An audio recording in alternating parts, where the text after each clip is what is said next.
Covid మరొక్కసారి ప్రపంచాన్ని గడగడలాడించే విధంగా సౌత్ ఏషియన్ కంట్రీస్లలో సింగపూర్ నుంచి వ్యాప్తి చెంది JN1 అనే ఒక కొత్త వైరస్ ఇప్పుడు మళ్ళీ సౌత్ ఏషియన్ కంట్రీస్లో విపరీతంగా వ్యాప్తి చెందుతుంది. ఆల్రెడీ సింగపూర్, మలేషియా కొన్ని దేశాలలో వ్యాప్తి చెందడం పాటు అక్కడి నుంచి వచ్చిన ట్రావెలర్స్ ద్వారా కేరళలో దాదాపుగా 3000 కేసెస్ నమోదవడం, అందులో డెత్ రేటు కూడా ఎక్కువగా ఉండడం కనబడుతుంది. సో డెత్ ఆల్మోస్ట్ నిన్న 3, అంతకుముందు 2 చనిపోవడం జరిగింది. అలాగే కేరళ నుంచి కర్ణాటక వ్యాప్తి చెందడం, ఈరోజు హైదరాబాద్లో కూడా దాదాపుగా 17 కేసులు టోటల్గా నమోదవడం కనబడుతుంది. ఒక చిన్న అమ్మాయి నీలోఫర్ హాస్పిటల్లో లేటెస్ట్గా కోవిడ్ బారిన పడి అడ్మిట్ అయినట్టుగా, తన కండిషన్ స్టేబుల్గా ఉన్నట్టుగా చెప్పడం జరుగుతుంది. ఏదేమైనా JN1 అనే వైరస్ ఒమిక్రాన్ యొక్క సబ్ వేరియంట్గా భావించడం జరుగుతుంది. ఇది కోవిడ్-19 ఫ్యామిలీకి చెందిన వైరస్గా భావించడం జరుగుతుంది. ఈ యొక్క వైరస్ ఏదైతే వ్యాప్తి చెందుతుందో దీని యొక్క జీన్స్ ఇదివరకు మనకు ఒమిక్రాన్ ఎలా అయితే ట్రాన్స్మిసిబిలిటీ ఉండేదో, హై రేట్ ఆఫ్ ట్రాన్స్మిసిబిలిటీ, ఎలాగైతే 1 నుంచి 3 నుంచి 9 మందికి ర్యాపిడ్గా ఇది వ్యాప్తి చెందే ప్రమాదం ఉంది.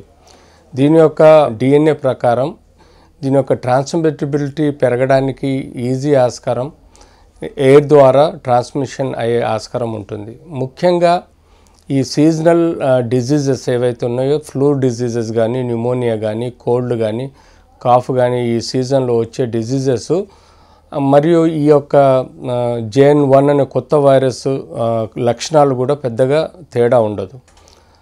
ఆ విధంగా దీనిలోని లక్షణాలు ఏవైతే ఉన్నాయో మేజర్గా తలనొప్పి, cold, cough, throat pain, headache, body pains, joint పెయిన్స్తో పాటు అకేషనల్గా స్టమక్ పెయిన్, మస్కులర్ పెయిన్, దానికి తోడు అప్పర్ రెస్పిరేటరీ సిమ్టమ్స్ అయిన కోల్డ్, కాఫ్, బల్గం అంటే తెమడబడ్డం లాంటి లక్షణాలతో పాటు షార్ట్నెస్ ఆఫ్ బ్రీదింగ్ అంటే ఆయాసం లాంటి కొన్ని సమస్యలు మనకు కనబడతాయి.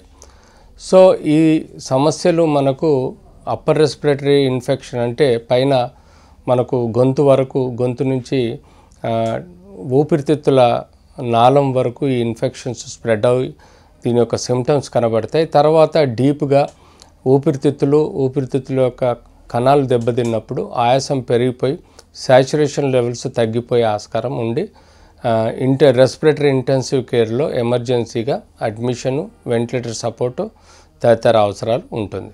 ఈ యొక్క JN1 అనే వైరస్ ఏదైతే ఉందో ఇది వ్యాప్తి ముక్కు, నోరు, గొంతు, అలాగే ద్రవాల ద్వారా, కళ్ళలోని ద్రవాల ద్వారా ఇది లోపలికి గొంతు నుంచి ఊపిరితిత్తులోకి వ్యాప్తి చెందే అవకాశం ఉంటుంది.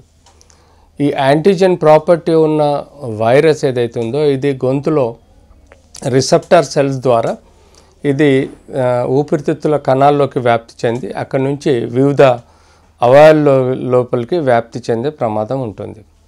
సో యూజువల్గా ఈ యొక్క బాడీ ఇమ్యూన్ సిస్టమ్, బాడీ రోగనిరోధక శక్తి బలంగా ఉన్నప్పుడు వాటంతట అవి యాంటీబాడీస్ని, ఎప్పుడైతే యాంటీజెన్ లాంటి శత్రువు మన బాడీలో ఎంటర్ అయినప్పుడు యాంటీబాడీస్ అంటే సైనికులు లాంటి యాంటీబాడీస్ రోగనిరోధక శక్తి డెవలప్ చేసి వాటిని ఈ యాంటీజెన్ని నాశనం చేసే విధంగా సహాయపడుతుంది. అలాంటప్పుడు వ్యక్తులలో ఈ ఇన్ఫెక్షన్ రాగానే అది వచ్చినట్టు కానీ మన కేవలం టెస్టుల ద్వారా కన్ఫర్మ్ అవుతుంది. మన బాడీలో యాంటీబాడీస్ డెవలప్ అయ్యి వాటిని నాశనం చేసే ప్రక్రియ ఈ ఇమ్యూన్ రోగనిరోధక శక్తి చేస్తుంది. అలా మన బాడీలో యాంటీబాడీస్ ఉన్నాయా లేదనేది తెలుసుకోవడానికి రక్త పరీక్ష ద్వారా మనం తెలుసుకోవడం జరుగుతుంది. యాంటీబాడీస్ సమగ్రంగా సఫిషియెంట్గా మన బాడీలో ఉన్నప్పుడు మనకు ప్రొటెక్షన్ వస్తుంది.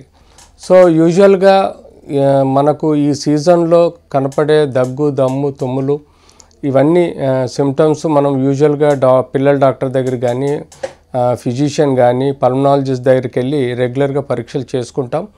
వాటి వలన మనకు కన్ఫర్మ్ జనరల్గా న్యూమోనియా లాంటి ఫ్లూ డిజీజెస్ కన్ఫర్మ్ అయినా ఆర్టీపీసీఆర్ చేయటం వల్ల మనం జీన్ స్టడీ చేయటం వల్ల మనకు పర్టికులర్గా ఈ ఇన్ఫెక్షన్ ఉన్నదని తెలియడానికి ఆస్కారం ఉంటుంది. దానికి తోడు మనము కొన్ని రక్త పరీక్షలు సిబిపి లాంటివి చేస్తే ఏమైనా బ్యాక్టీరియల్ ఇన్ఫెక్షన్ ఉందా అని తెలుసుకోవడానికి ఆస్కారం ఉంటుంది.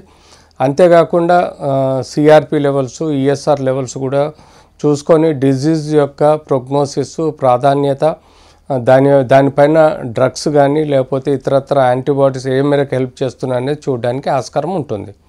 ఇలా మనం సిబిపి టెస్ట్, ఆయాసం మొదలై సాచురేషన్ బిలో 92, 94 వస్తే తప్పని పరిస్థితుల్లో సిటీ స్కాన్ చెస్ట్ చేయిస్తే సిటీ స్కాన్ ద్వారా ఊపిరితిత్తుల యొక్క డ్యామేజ్ ఎంతవరకు ఉంది దాని స్కోరింగ్ని బట్టి, అంటే 12 అబోవ్ ఉంటే మనకు సివియారిటీ పెరుగుతున్నట్టు, 12 బిలో ఉంటే యూజువల్గా నార్మల్గా కన్సిడరేషన్ చేయవచ్చు. సో ఇలా మనం తెలుసుకున్నప్పుడు యూజువల్గా కన్ఫర్మ్ అయిన ఆర్టీపీసీఆర్ ద్వారా కన్ఫర్మ్ అయిన ఈ GN1 వైరస్ని ఇమ్మీడియట్లీ మనం వారిని ఐసోలేట్ చేయాల్సిన అవసరం ఉంది. అంటే ఇన్ఫెక్షన్ ఒకరి నుంచి ఇంకొకరికి, ఈవెన్ ఇళ్లల్లో కూడా ఇంటి కుటుంబ సభ్యుల మధ్యలో కూడా ఉండకుండా సపరేట్ రూమ్లో మనం ఐసోలేట్ చేయాలి. ఆ ఇంట్లో ఉన్న వాళ్ళు mask, face shield, physical distance, sanitization లాంటి జాగ్రత్తలు పాటిస్తూ వాళ్ళు ఇన్ఫెక్షన్ నుంచి అవాయిడ్ చేయాలి. ఇలా మనం ప్రజల్లో కూడా ఎక్కడైతే జనాలు ఎక్కువ గుమిగూడతారో అక్కడ మనం mask, face shield, physical distance, sanitization లాంటి జాగ్రత్తలు పాటిస్తూ ఇప్పట్లో ఏవైతే ఎక్కువ జనం గుమిగూడే ప్రాంతాల్లో వీలైనంత వరకు జాగ్రత్తలు పడుతూ అవాయిడ్ చేసే అవకాశం ఉంటే అవాయిడ్ చేయాలి. కనీసం మనకి బ్రీడింగ్ 2-3 నెలల వరకు ఉంటుందనే WHO కానీ లేకపోతే government of India health ministry కానీ ICMR కానీ మనకు అలర్ట్ చెప్తుంది. కాబట్టి ఈ 2-3 నెలలు మనము దీని బ్రీడింగ్ టైంలో మనం జాగ్రత్తగా ఉండాల్సిన అవసరం ఉంది. మనకు యూజువల్గా తీసుకున్న వ్యాక్సిన్ వలన సఫిషియెంట్ యాంటీబాడీస్ బాడీలో ఉంటే ఎలాంటి సమస్య రాదు. కానీ యాంటీబాడీస్ లేకపోయినా లేదా తక్కువ స్ట్రెంత్లో యాంటీబాడీస్ ఉన్నా మనకు ఇన్ఫెక్షన్ తిరగజోడే ఆస్కారం ఉంటుంది. ఈ వైరస్ ఇన్ఫెక్షన్ మనకు 14 రోజుల వరకు మన బాడీలో ఉండి ఆ తర్వాత కనుమరుగవుతుంది. అది డిపెండ్స్ ఆన్ ద యాంటీబాడీస్, మన బాడీలో యాంటీబాడీస్ కానీ లేకపోతే మనం తీసుకున్న యాంటీవైరల్ ట్రీట్మెంట్ ద్వారా మనకు అది కంట్రోల్ అవుతుంది. సపోజ్ అది కానప్పుడు దానికి కావలసిన టెంపరేచర్ ఉంటే paracetamol tablet, suppose cold cough ఉంటే యాంటీ అలర్జిక్స్,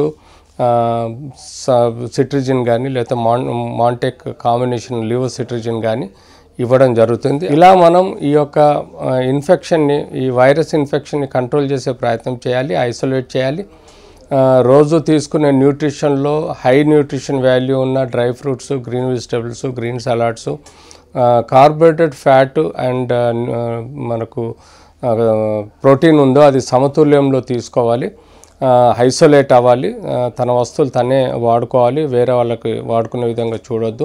బీపీ, షుగర్, క్యాన్సర్, ఇతరత్ర కిడ్నీ రోగాలు కానీ లివర్ రోగాలు ఉన్న వాళ్ళు మాత్రం ఎక్కువగా జాగ్రత్త తీసుకోవాలి. ఎందుకంటే వాళ్ళంతా ఇమ్యూనో కాంప్రమైజ్డ్ పేషెంట్స్, అంటే వాళ్ళల్లో ఈ యొక్క ప్రాబ్లమ్స్ వలన వాళ్ళకు ఇమ్యూనిటీ లో ఉంటుంది, రోగనిరోధక శక్తి లో ఉంటుంది, యాంటీబాడీస్ ఫార్మేషన్ తక్కువగా ఉంటుంది. కాబట్టి అలాంటి వాళ్ళు స్పెషల్ కేర్ తీసుకొని జాగ్రత్తలు తీసుకోవాల్సిన అవసరం ఉంది. అవసరం ఉంటే మళ్ళీ 1-2 రోజుల వ్యాక్సిన్ కూడా వేసుకోవాల్సిన అవసరం ఉంది.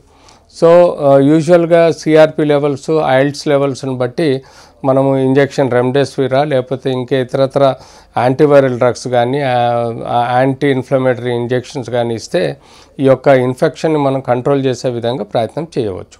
సో కోవిడ్ అన్నది భయపడాల్సినంత ఏం లేదు. ఇప్పుడు లాక్డౌన్ వస్తుందా రాదా అన్నది చెప్పడానికి అంత ఈజీ కాదు. R0 వాల్యూ పెరిగిపోయినప్పుడు, 10కి అబోవ్ పెరిగిపోయినప్పుడు తప్పనిసరి పరిస్థితుల్లో మనం ఐసోలేట్ చేయాల్సిన అవసరం ఉంటుంది. మళ్ళీ రెడ్, గ్రీన్, ఎల్లో జోన్స్ పెట్టాల్సిన అవసరం ఉంటుంది. జోన్స్ ప్రకారం లాక్డౌన్ చేయాల్సిన అవసరం ఉంటుంది. అదే R0 వాల్యూ పెరిగిపోయి 10, 15, 20 వరకు వచ్చినప్పుడు మాత్రం తప్పనిసరి పరిస్థితుల్లో స్టేట్ అంతా లాక్డౌన్ పెట్టాల్సిన అవసరం ఉంటుంది. కానీ మోస్ట్లీ మనకు తీసుకున్న వ్యాక్సిన్స్ వలన ప్రొటెక్షన్ ఉంది కాబట్టి ఇప్పట్లో R0 వాల్యూ పెరిగినా కూడా కాంప్లికేషన్ రేట్ తక్కువనే ఉంటుంది. కాబట్టి పెద్దగా భయపడాల్సిన అవసరం లేదు. తీసుకోవాల్సిన కేర్ తీసుకుంటూ అవేర్నెస్ క్రియేట్ చేసి ప్రతి ఒక్కరూ mask, face shield, physical distance, శానిటైజేషన్తో పాటు ఐసోలేషను జాగ్రత్తలు, వర్కింగ్ ప్లేసెస్లో జాగ్రత్తలు పాటిస్తే ఈ ఇన్ఫెక్షన్ మన దేశంలో పెరిగే ఆస్కారం లేకుండా కంట్రోల్ చేయవచ్చు.